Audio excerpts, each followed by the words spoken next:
பெரிய முதலாளி அவர் எல்லா இடத்துக்கும் போற பொழுது தன் வளர்ப்பு குரங்க கூட்டிக்கிட்டு போவார். இந்த நாய் வளர்க்கிறோம் இல்ல, அது மாதிரி அவர் குரங்கு வளர்த்தார். இன்னைக்கு நம்மெல்லாம் நாய் வளர்க்கிறோம். ஒருத்தர் அழகா சொன்னார், நாய் மாதிரி அலைஞ்சா ஏழை, நாயோட அலைஞ்சா பணக்காரை. அப்படித்தானே? இன்னைக்கு நாய் வளர்க்கிற மாதிரி அந்த காலத்தில் ஒருத்தர் குரங்கு வளர்த்தார். எங்க போனாலும் குரங்க கூட்டிக்கிட்டு போயிடுவார். ஒரு பெரிய பார்ட்டியில் போய் உட்கார்ந்துட்டார். பக்கத்தில் குரங்கு உட்கார்ந்திருக்கு கம்பீரமா, எல்லாரையும் பார்த்துட்டு. பார்ட்டியில் எல்லாம் வந்தது, குரங்குக்கு எல்லாத்தையும் கொடு, எல்லாம் கொடுத்தாச்சு, நல்லா சாப்பிட்டது. கடைசியிலே வரக்கூடாதது வந்தது. என்னன்னு புரியுதா? தமிழ்நாட்டில் புரியாம வேற எங்க புரியும்? நம்ம வருமானமே அதை நம்பித்தானே நிற்கிது. புரியுதில்ல? வரக்கூடாதது வந்தது. முதலாளி வாங்கி கம்பீரமா சாப்பிட்டு விட்டார். குரங்குக்கும் கொடுத்தாங்க. வாங்கினது கொடுத்தவனை ஒரு பார்வை பார்த்தது, குடிச்சிருச்சு. சும்மாவே ஆடும். உள்ள போனா கேட்கணுமா? ஆடி இங்க விழுந்து அங்க விழுந்து இவனை பிராண்டி அவனை பிராண்டி ஓடி கடைசியா படுத்து தூங்கிருச்சு. 6 நாள் ஆச்சு. 7வது நாள் ஒரு பார்ட்டி. வழக்கம் போல முதலாளி, வழக்கம் போல குரங்கு, வழக்கம் போல எல்லாம் வந்தது. குரங்கும் சாப்பிட்டது. வழக்கம் போல கடைசியிலே வரக்கூடாததும் வந்தது. முதலாளி வாங்கி குடிச்சு விட்டார், பழகி போச்சு. குரங்குக்கு அதை கொடுத்தான். இப்படி பார்த்தது, வாங்கினது. அவனை ஒரு பார்வை பார்த்தது, சடார்னு மூஞ்சியில் அடிச்சது. ஏண்டா, போன வாரம் எனக்கு நீ இதை கொடுத்து நாம் பட்ட பாடு எனக்கு தெரியும். திரும்பவும் இந்த சனியனை குடிக்கிறதுக்கு நான் என்ன மனுஷனா?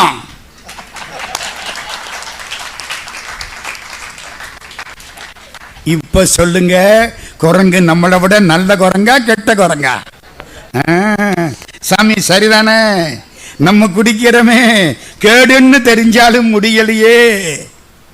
இந்த கதையை யார் தெரியுமா சொன்னா? முதல்ல மரியாதை அவங்களுக்கு தானே. யார் சொன்னா தெரியுமா? பாண்டிச்சேரி போயிருக்கீங்களா? பாண்டிச்சேரியில மதர் மிரா கேள்விப்பட்டிருக்கீங்களா? அரவிந்தர் ஆசிரமம், அன்னை மிரா அல்பான்சா, பிரான்சிலேருந்து வந்தவர். அந்த அம்மா சொன்னாங்க இந்த கதையை. இப்ப சொல்லுங்க, மனம் நல்ல குரங்கா கெட்ட குரங்கா? நம்ம வச்சுக்கிறத பொறுத்து. கைலாஷ் யாத்திரை போறோம், மவுண்ட் கைலாஷ். மானசரோவருக்கு போறோம், மானசரோவரில் குளிக்கிறோம். அதெல்லாம் ரொம்ப கஷ்டம். -15 டிகிரி உள்ள காலை வச்சா 15-20 தேள் கொட்டு நாப்பில் இருக்கும். ஏதோ குளிக்கிறோம், எல்லாம் சரி.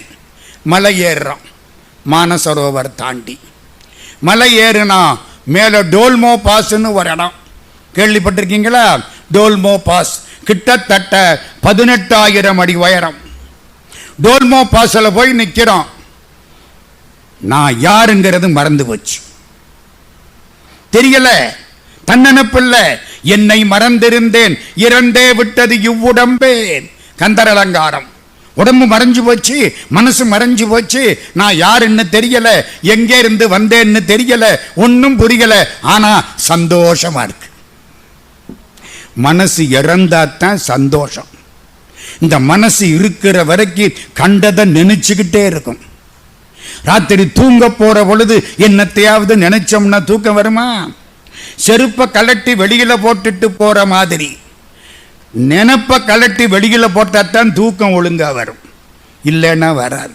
சினமிறக்க கற்றாலும் சித்தியலாம் பெற்றாலும் மனமிறக்க கல்லார்க்கு வாயேன் பராபரமே. தாயுமான சுவாமி பாடுறார். இந்த மனம் ஒழுங்கா கட்டுப்படுத்திட்டோம்னா சொன்னபடி கேட்கும். அதுதான் கஷ்டம். அந்த செயலுக்காகத்தான் எத்தனை கவலை இருந்தாலும் இலக்கியத்துக்கு வாருங்கள், தமிழுக்கு வாருங்கள், இந்த சிறப்பான இறை சிந்தனைக்கு வாருங்கள், மனக்கவலையெல்லாம் போய்விடும் என்று புண்ணியவான் மனம் சேர சந்திரகாசன் ஐயா அவர்கள் இந்த இந்த அற்புதமான அமைப்பை தொடங்கினார். அந்த புண்ணியவான் திருவடிகளை வணங்கி எனக்கு ஒரு தலைப்பு கொடுத்துருக்காங்க. இதுவரைக்கும் உள்ளவங்கள்லாம் என்ன வேணாலும் பேசலாம், நான் அப்படி பேச முடியாது. நமக்குன்னு ஒரு தலைப்பு என்ன தெரியுமா? செஞ்சொற் கவி இன்பம்.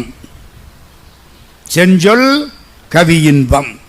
முதல்ல மகா சன்னிதான சாமி இருக்கிறாங்க. திருவாவடுதுறையில் ஒரு மகா சன்னிதானம். சாமி சொன்ன மாதிரி ஊவே சாமிநாத ஐயரையும் மகா வித்துவான் மீனாட்சி சுந்தரம் பிள்ளையையும் வளர்த்த புண்ணியம் அந்த திருவாவடுதுறை ஆதீனம் சுப்பிரமணிய தேசிகரை சேர்ந்தது. சுப்பிரமணிய தேசிகர் ஒரு புலவர் அவரை வந்து பார்த்தார். பார்த்துட்டு திரும்பி போயிட்டார். நான் நல்லா வந்து சேர்ந்துட்டேன் அப்படின்னு ஒரு கடிதாசி எழுதணுமா இல்லையா? அந்த காலத்தில் கடிதாசின்னு ஒன்று இருந்துச்சு, நினைப்பு இருக்கா? என்னங்க ஐயா, இப்போ கடிதாசி எல்லாம் போயிடுச்சு. கையில் ஒன்னே ஒன்று, பொண்டாட்டி காணாமல் போனால் கூட கவலைப்பட மாட்டேங்கிறேன். செல்லு காணாமல் போனால் போச்சு, எல்லாம் அதில் இருக்கு. வீடு வரை லேண்ட்லைன், வீதி வரை ஹேண்ட்போன், காடு வரை செல்லு, கடைசி வரை பில்லு ஆயிப்போச்சா இல்லையா? அந்த காலத்தில் கடிதாசின்னு ஒன்று இருந்துச்சு. இந்த புலவர் அந்த ஆதீனத்துக்கு ஒரு கடிதாசி எழுதுறார். பாருங்க, அரிசீர் விருத்தம், தப்பில்லாத பாட்டு, மரபு கவிதை, இந்த நேர எழுதுனா வசனம், மடக்கி எழுதுனா பாட்டுன்னு இன்னைக்கு ரொம்ப பேர் எந்திரிச்சிட்டாங்களே, அப்படியெல்லாம் கிடையாது. ஒழுங்கா பாடணும், இலக்கணத்தோட பாடணும், கட்டுக்கோப்போடு பாட வேண்டும். அப்பத்தான் காலங்கடந்து பாட்டு நிற்கும், இல்லைன்னா நிற்காது. அப்படி பாடுறாரு பாருங்க. நான் சொல்றேன், பாட்டு புரியலைன்னா என்ன அடிங்க, சரிதா? பாட்டு சொல்றேன் கேளுங்க. சூர் வந்து வணங்கும் மேன்மை சுப்பிரமணிய தேவே. சூரன் வந்து வழிபாடு செய்யக்கூடிய சுப்பிரமணிய பெருமானே. சூரன் மயிலா இருக்கானா இல்லையா? அதனால சூர் வந்து வணங்கும் மேன்மை சுப்பிரமணிய தேவே. சுப்பிரமணியர் அவர் பேரு, யாரு பேரு? மகா சன்னிதானத்துக்கு பேரு சுப்பிரமணிய தேசிகர். சரி, சூர் வந்து வணங்கும் மேன்மை சுப்பிரமணிய தேவே. நேர் வந்து நின்னை கண்டு நேத்து ராத்திரியே மீண்டேன். புரியுதா? நேர வந்தேன், உங்களை பார்த்தேன், நேற்று ராத்திரியே வீட்டுக்கு வந்துட்டேன். நேர் வந்து நின்னை கண்டு நேற்று ராத்திரியே மீண்டேன். ஊர் வந்து சேர்ந்தேன், எந்தன் உளம் வந்து சேர காணேன். இந்த கைதட்டு யாருக்கு? அந்த கவிஞருக்கு. அந்த கவிஞருக்கு. ஊருக்கு வந்துட்டேன், என் மனசு வரல. மனசு எங்கே இருக்கு? அங்கேயே. புரிஞ்சுக்கிட்டீங்கல்ல? எங்க கவிதைக்கு என்ன இலக்கண குறிப்பு, பத உரை, தெளிவுரை எல்லாமே வேணும். ஊர் வந்து சேர்ந்தேன், எந்தன் உளம் வந்து சேர காணேன். ஆர் வந்து சொல்லினும் கேளேன், அதனை இங்கு அனுப்புவாயே. என் மனசை கொஞ்சம் அனுப்பியா, நீ வச்சுக்கிறாதே. இதுதான் ஐயா செஞ்சொல் கவி இன்பம். 1000 கவலை இருந்தாலும் நிம்மதியாயிடும். பாஸ்கர சேதுபதி. நான் ஒரு 5-6 செய்தி தான் சொல்ல பாருங்க. ஏன்னா நம்ம நேரம் கொள்ளை போய்விட்டது. நேரம் களவு போகுமா சாமி? நேரம் களவு போகுமா?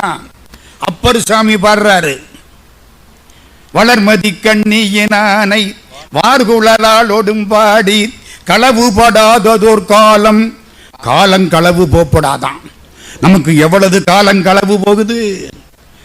டிவிக்கு முன்னால உட்கார்ந்தா 4 மணி நேரம் களவு போயிடுச்சே. களவு படாததோர் காலம் காண்பான் கடை கணிக்கின்றேன். அளவு படாததோர் அன்போடு ஐயார் அடைகின்ற போது இளமணனாகு தழுவி ஏறு வருவன கண்டேன். கண்டேன் அவர் திருப்பாதம் கண்டறியாதன கண்டேன். திருவையாறு. சரி, ஊவே சாமிநாதையரை வளர்த்தது திருவாவடுதுறை ஆதீனம். சரி, விவேகானந்தரை அமெரிக்காவுக்கு அனுப்பிய பொழுது 1893 விவேகானந்த சுவாமிக்கு என்ன பேரு? நரேந்திரன் பேரு. நீங்க எங்கேயாவது போயிடாதீங்க எலெக்ஷன் நேரம். என்ன பேரு விவேகானந்தருக்கு? நரேந்திரன் பேரு. கல்கத்தாவிலே வக்கீல் வீட்டு பிள்ளை. 30 வயசு. பிறந்தது 1963. இப்போ அவருக்கு 30 வயசு. மன்னிச்சுங்க, 1800, நான் தப்பா சொல்லிவிட்டேன், மன்னிச்சுக்கிடுங்க. 1863 பிறந்தார். 1893 எத்தனை வயசு? 30 வயசு. நம்ம மயிலாப்பூர்ல அழகிய சிங்கம் ஐயங்கார்னு ஒருத்தர், 20 வயசு பையன், பேரு தான் அழகிய சிங்கம். அழசிங்கம்னு சுருக்கமா சொல்லுவாங்க. பக்கத்தில் வர, சுவாமி நீங்க அமெரிக்காவுக்கு போகணும், சிகாகோவுக்கு போகணும். சிகாகோவில் ஒரு பெரிய சர்வ மத மகாநாடு நடக்கிறது. இந்திய நாட்டின் சார்பில் நீங்கள் போக வேண்டும். பணத்துக்கு என்னடா பண்ற, நான் ஏற்பாடு பண்ணி தர்றேன். அந்த பிள்ளை எல்லார்ட்டையும் போய் பிச்சை எடுத்தான். 50 பைசா. 1500 பேர் 750 ரூபா கொடுத்தாங்க. அப்போ பத்தடை. அமெரிக்காவுக்கு போயிட்டு இல்லை திரும்பணும். பாஸ்கர சேதுபதி மகாராஜா ராமநாதபுரம் சமஸ்தானம் 500 ரூபா கொடுத்தார். ஆகா, 1250 ரூபா விவேகானந்தரை அனுப்பிச்சிட்டாங்க. புரியுதா யாரு கொடுத்தான்னு? பாஸ்கர சேதுபதி மகாராஜா. ஒரு அரண்மனை, ராமலிங்க விலாசம். பாஸ்கர சேதுபதி மகாராஜா மேல் மாடத்தில் நிற்கிறார். இந்த தமிழை கேட்டா அவருக்கு ஒரு சந்தோஷம். கடவுள் உங்கள் மடியில் வந்து இருக்க வேண்டுமா? பெரிய புராணங்கிறது என்ன? அடியவர்கள் கோயிலுக்கு போன வரலாறு இல்லை, கடவுள் அடியவர் விட்டு வாசப்படியில வந்து நின்ற வரலாறு தான் பெரிய புராணம். உங்க வீட்டு வாசலுக்கு கடவுள் வரணுமா? இங்கு நம் இல்லங்கள் தோறும் எழுந்தருளி. சாமி சாட்சிக்கு பக்கத்தில் இருக்காங்க பாருங்க, அப்பர் சாமி உட்கார்ந்த மாதிரி. இங்கு நம் இல்லங்கள் தோறும் எழுந்தருளி. உங்க வீட்டு வாசலுக்கு கடவுள் வரணுமா? தேவாரம் திருவாசகம் படிங்க, கடவுள் உங்க வீட்டு வாசல்ல வந்து காத்து கிடப்பார். கிறிஸ்தவ பெருமக்கள் சொல்லுவார்கள், தட்டுங்கள் திறக்கப்படும். சைவ பெருமக்கள், நீ என்னடா கோயில போய் தட்டுறது, கடவுள் உங்க வீட்டு வாசலை தட்டுறாரா, உங்க வீட்டு வாசலை திறந்து வையிடா. God is waiting at your doors. உங்கள் வீட்டு வாசற்படியிலே கடவுள் காத்து கொண்டிருக்கிறார். பாஸ்கர சேதுபதி மொட்டை மாடியில் நிற்கிறார். தமிழ் சைவம் 2 கண்ணு. திடீர்னு எங்கே இருந்த ஒரு பாட்டு வருது. அட, நல்ல பாட்டா வருதே, தமிழ் பாட்டு. சேதுபதிக்கு சந்தோஷம். பாட்டுக்கு தாளம் போடுறார். பாட்டு என்ன? கீழே கவிஞன் வீடு. ராஜா வீட்டுக்கு பக்கத்தில் கவிஞனுக்கு வீடு. மறக்காதீங்க, தளபதிக்கு வீடு இல்லை, மந்திரிக்கு வீடு இல்லை, கவிஞனுக்கு வீடு. கவிஞன் மனைவி குழந்தைக்கு தொட்டிலிட்டு தாளாட்டுகிறாள். அந்த காலத்தில் இந்த தாளாட்டுறதெல்லாம் உண்டு தெரியுமா? தாள்னா நாக்கு, தாளாட்டுவது அந்த காலத்தில் உண்டு. இப்போல்லாம் ஒரு டேப்பை தட்டி விட்டுட்டு போயிடுறாங்க அந்த பையன் தூங்குறதுக்கு. டேப் என்ன சொல்லுது? நான் வந்த காரணத்தை நானே அறியும் முன்பு ஏன் வந்து நீ பிறந்தாய் என் தங்க மகனேன். பையன் கீழே இறங்கி டேப்பை அமர்த்திட்டு, அம்மா நீ தாலாட்டு பாடினது போதும், நான் தூங்கிடுறேங்கிறேன். அந்த காலத்தில் தாலாட்டு, தாலாட்டு பாட்டு. சேதுபதி தலையசைக்கிறார். அருமையான பாட்டு. பாலமுதமுண்டு தமிழ் பாமாலை பாடி இந்த தாளம் புகழ வரும் சம்பந்தன் நீதானோ. குழந்தைகளுக்கு சின்ன வயசுல குறிக்கோளை சொல்லி வளர்க்கணும். டாக்டர் பேரம் பேத்திக்கு நீங்க 2 பேரும் டாக்டர் ஆகணும்னு சொல்லி வளர்க்கிறாங்க. நிச்சயமா சேலத்துக்கு 2 டாக்டர்கள் நன்றாக கிடைப்பார்கள். சாமி குறிக்கோள் வேணுமா இல்லையா? கோலனாய் கழிந்த நாளும் குறிக்கோள் இல்லாது கெட்டேன். அப்பர் சாமி தேவாரம். என்ன குறிக்கோள்? அந்த பிள்ளை யாராம்? ஞான சம்பந்தரா. அடி அப்பா, அந்த தாய்க்கு ஆசையை பார்த்தீங்களா? பாலமுதம் உண்டு தமிழ் பாமாலை பாடி இந்த தாளம் புகழ வரும் சம்பந்தன் நீதானோ. கொன்றையணிந்தம்பலத்தில் கூத்தாடு மையனுக்கு வன்றொண்டனாக வளர்ந்தவனும் நீதானோ. யாரு வன்றொண்டர்? சுந்தரமூர்த்தி சுவாமிகள். கல்லை பிசைந்து கனியாக்கும் செந்தமிழின் சொல்லை மணியாக தொடுத்தவனும் நீதானோ. மணி யாரு? மணி, மாணிக்க வாசகர், மணிவாசகர். கல்லை பிசைந்து கனியாக்கி கல்லை பிசைந்து கனியாக்கி. திருவாசகம். கல்லை பிசைந்து கனியாக்கும் செந்தமிழின் சொல்லை மணியாக தொடுத்தவனும் நீதானோ. பெருமாள் நம்ம வீட்டில் வந்து பார்க்கடலை விட்டுட்டு தமிழ் கேட்க நம்ம வீட்டுக்கு வந்துட்டாரா? பெருமாள் எங்க படுத்திருப்பாரு? பார்க்கடல்ல. சரிதானே? அங்கே இருந்து பெருமாள் எங்க வந்தாராம்? இங்க வந்துட்டாராம். 4000 தமிழின் நல்ல முதம் உண்டிட மால் பாலாடி நீங்கி ஒரு பாலகனாய் வந்தாரோ. ராஜா கேட்கிறாரா? சந்தோஷமா இருக்கா? நல்ல பாட்டு, எல்லாம் மறந்து போச்சு. இந்த கையினால அப்படியே தாளம் போடுறார். மேல உப்பரிகை, அந்த கைப்பிடி சுவரு, அதுல கைய வச்சு இப்படி தாளம் போட்டாரா. அன்னைக்கு பௌர்ணமி, சந்திரன், நிலவொளி, அந்த வைரக்கல் மோதிரம், முத்திரை மோதிரம் அதில் பட்டு கவிஞன் வீட்டு முற்றத்தில் விழுந்து அப்படியே ஆடுது. ஆடுமா இல்லையா? நிழல். கவிஞன் மனைவி பார்த்துட்டா. ஓ, மன்னர் நம்முடைய பாட்டை கேட்கிறார். தெரியுமா தெரியாதா? அவ கெட்டிக்காரி, பெரிய கெட்டிக்காரி. இப்ப என்ன செய்யணும்? பாட்டோட பாட்டா 2 வரி சேர்க்கணும். அது முத்திர மோதிரத்துக்கும் வரணும். இந்த பய அழுதுகிட்டே இருக்கேன், அதுக்கு தாலாட்டாவும் இருக்கணும். ராஜா பேரும் வரணும். எவ்வளவு கஷ்டம் பாருங்க. 2 வரிக்குள்ள, சும்மா 30 வரி எல்லாம் பேசப்படாது, வளவளன்னு 2 வரிக்குள்ள வரணும். அவள் கவிஞனுடைய மனைவி, அவள் தமிழுக்கு தாய். அற்புதமா பாடுறா. இப்ப என்ன பாடுனா? பாலமுதம் உண்டு தமிழ் பாமாலை பாடி இந்த தாளம் புகழ வரும் சம்பந்தன் நீதானோ. இதே யாப்பு, இதே யாப்பு. யாப்பெல்லாம் மாறல. யாப்பில்லாத பாட்டுக்கு காப்பில்லை. அப்படியே பாடுறா. திக்கட்டும் புவி போற்றும் சேதுபதி ராஜேந்திரன். திக்கட்டும் புவி போற்றுதான் அவனை. அவன் இருக்கிறது இம்புட்டு சமஸ்தானா. கவிஞன் பாட ஆரம்பிச்சா எதையும் பெருசாத்தானே பாடுவான்.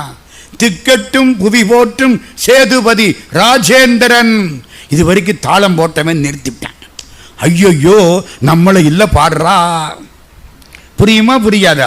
திக்கெட்டும் புவி போற்றும் சேதுபதி ராஜேந்திரன். எப்படி பாடுவாளோ? வயது பாடுவாளோ? வாழ்த்தி பாடுவாளோ? ஐயையோ, தமிழ்ல இல்ல பாடுறா. தமிழ் என்னைக்கு நிக்குமே?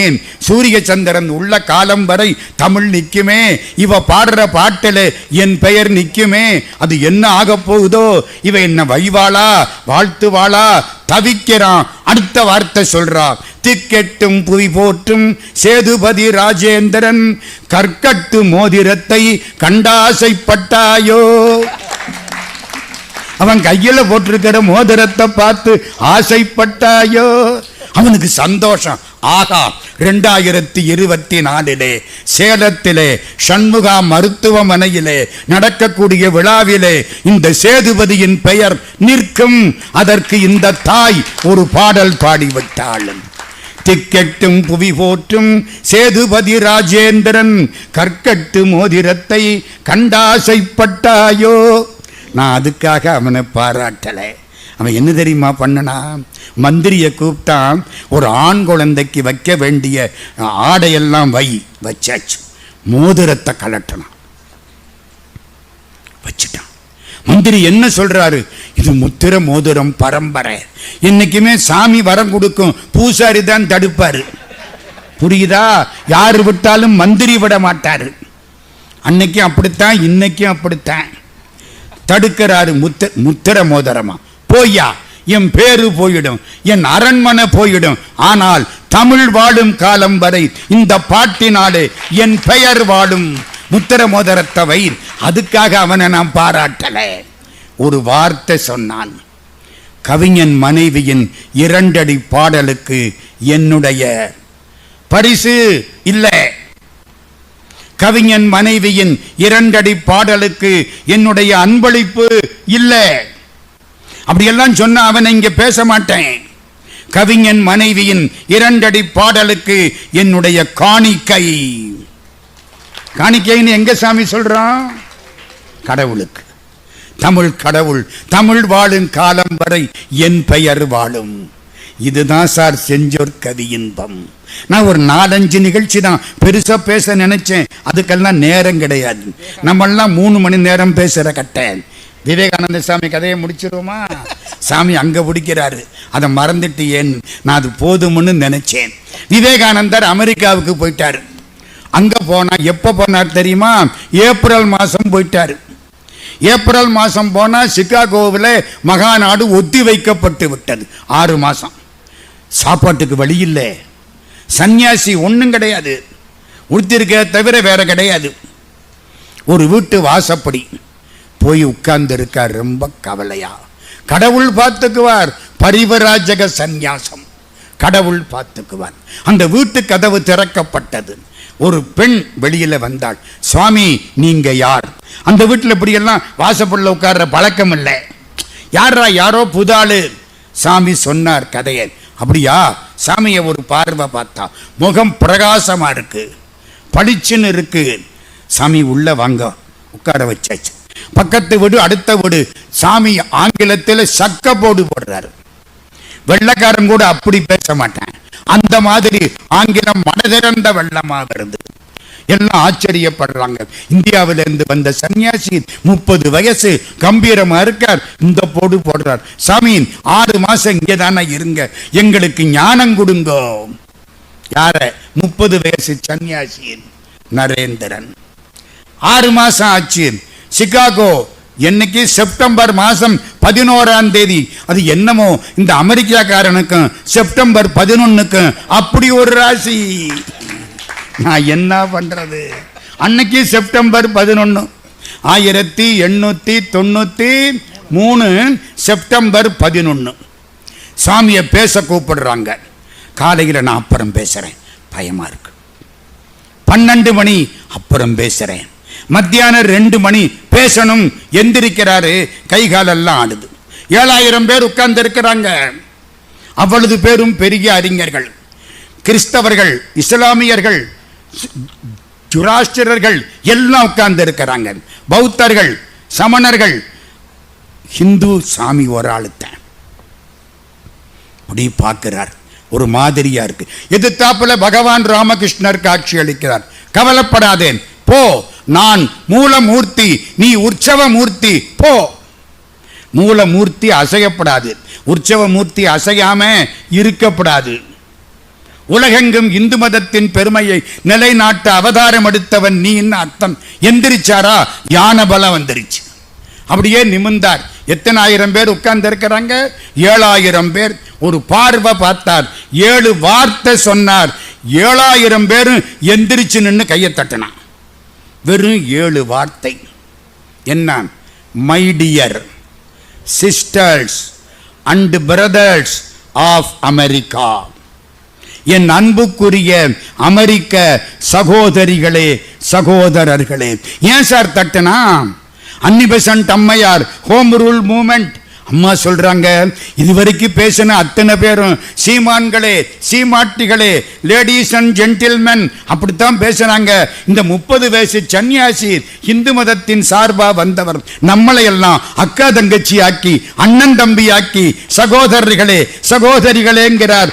உலக மக்களை எல்லாம் அண்ணனாகவும் தம்பியாகவும் தங்கையாகவும் அக்காவாகவும் நினைக்கக்கூடிய ஒரே மதம் இந்து மதம் என்பதை இந்த சாமி நிலைநாட்டி விட்டார். 7000 பேரும் கையை தட்டினாங்க. இந்த 7 வரி இருக்கே, அதுவே ஒரு கவிதை. புரியுதா? இன்னொன்னு சொல்றேன். இன்னைக்கு யாரு மேன் ஆஃப் தி மேட்ச்? சுவாமி விவேகானந்தர். நான் சிகாகோ போனேன் டாக்டர். போனா இந்த இடத்துக்கு போகணும்னு கேட்டுட்டேன். நான் சொற்பொழிவெல்லாம் பண்றேன், நீ எனக்கு ஒண்ணு செய்யி. என்ன? விவேகானந்தர் பேசின இடத்துக்கு நான் போகணும். கூட்டிகிட்டு போயிட்டாங்க. இங்கே தான் சாமி பேசினார். அந்த இடத்துல கொஞ்ச நேரம் உட்கார்ந்தேன், சந்தோஷமா இருந்துச்சு. அவர் படம் போட்டிருக்காங்க, அவருடைய வாக்கியம் எழுதி போட்டிருக்காங்க. வேடிக்கை என்ன தெரியுமா? வெளியில வர்றேன், அந்த தெருவுக்கு பேர் என்ன தெரியுமா? விவேகானந்தா ஸ்ட்ரீட். அமெரிக்காவிலே சிகாகோவிலே அந்த தெருவுக்கு பேரு விவேகானந்தா ஸ்ட்ரீட். எனக்கு சந்தோஷமா இருந்துச்சு. ஒரு விஷயம் சொல்லிட்டு அடுத்ததுக்குள்ள வேகமா ஓடுறேன். எல்லாரும் பார்க்கறாங்க, சாமி தான் இன்னைக்கு பெரிய ஆளு. ஒரு அமெரிக்க பொண்ணு கெட்டிக்காரி சாமியை பார்த்தா அழகா இருக்காரு. அறிவாளியா இருக்கார். இந்த அழகும் அறிவும் அநேகமா சேராது. பெர்னாட் ஷா கன்றாவியா இருப்பாரு, பேர் அழகர். அழகில்ல, அறிவு ரொம்ப. ஒரு பொண்ணு அவ ரொம்ப அழகி, அறிவே கிடையாது மக்கு. அவ வந்துட்டா பெர்னாட் ஷாட்டன். பெர்னாட் ஷா என்ன, நான் உலகத்திலேயே பேரழகி, நீங்கள் உலகத்திலேயே பேர் அறிஞர், நம்ம 2 பேரும் கல்யாணம் பண்ணிக்கிட்டு உங்க அறிவுக்கும் என்னுடைய அழகுக்கும் ஒரு பிள்ளை பிறந்தா எப்படி இருக்கும்? நம்மளா இருந்தா தேங்க்யூன்னு இருப்போம். அவள் வெள்ளைக்காரியில கூப்பிடுறா, விட்டுடலாமா? பெர்னாட் ஷா என்ன தெரியுமா சொன்னாரு? என்னுடைய அறிவுக்கும் உன்னுடைய அழகுக்கும் குழந்தை பிறந்தால் நன்றாகத்தான் இருக்கும், ஆனால் உன்னுடைய அறிவுக்கும் என்னுடைய அழகுக்கும் ஒரு குழந்தை பிறக்குமானால் அதை பசிபிக் சமுத்திரத்தில் போடலாமா, அட்லாண்டிக் சமுத்திரத்தில் போடலாமா?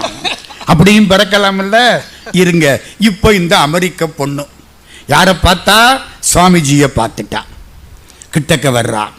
ஐ லவ் யூன்னு சொல்லணும், அசிங்கமா இருக்கு. ஒரு பொண்ணு அப்படியெல்லாம் சொல்லுவாளா? இப்பவே சொல்ல மாட்டா, அப்ப சொல்லுவாளோ? யோசிக்கிறா. கெட்டிக்காரி, மகா கெட்டிக்காரி. பக்கத்தில் வந்தான். Swamiji, what to you want? I want to have a Sun like you. உங்களை மாதிரி ஒரு மகனை பெற்றுக்கொள்ள நான் விரும்புகிறேன். சுத்தி வளைச்சு தொட்டு விட்டான். இப்ப சாமி மாட்டிக்கிட்டாரா? சாமி என்ன பதில் சொல்ல போறார்? எல்லாரும் பார்க்கறாங்க. நம்மளா இருந்தா அமெரிக்கக்காரிகளை கூப்பிடுறா, பின்னாலே போயிருப்போம். நீ முன்னாலே போனா நான் பின்னாலே வாரேன்னு போயிருப்போமா இல்லையா? இது ராமகிருஷ்ணனுடைய பிள்ளை, இந்து மதத்தை நிலைநாட்ட வந்த புண்ணியவான். கம்பீரமா பார்த்தார். என்ன கேட்ட? என்ன மாதிரி பிள்ளையா? என்ன மாதிரி என்ன? நானே உனக்கு பிள்ளை. I am your son my dear mother. அம்மா, நானே உனக்கு பிள்ளை. அசந்துட்டான். என்னடா இந்த மனுஷன் இப்படி திருப்பி விட்டாரு? நானே உனக்கு. திஸ் இஸ் இந்தியான்னா என்னங்க அர்த்தம்? இந்தியாவில் மனைவியை தவிர மற்ற பெண்கள் எல்லாம் தாய்க்கு சமானம் என்பதை இந்த விவேகானந்தர் நிலைநாட்டி விட்டார்.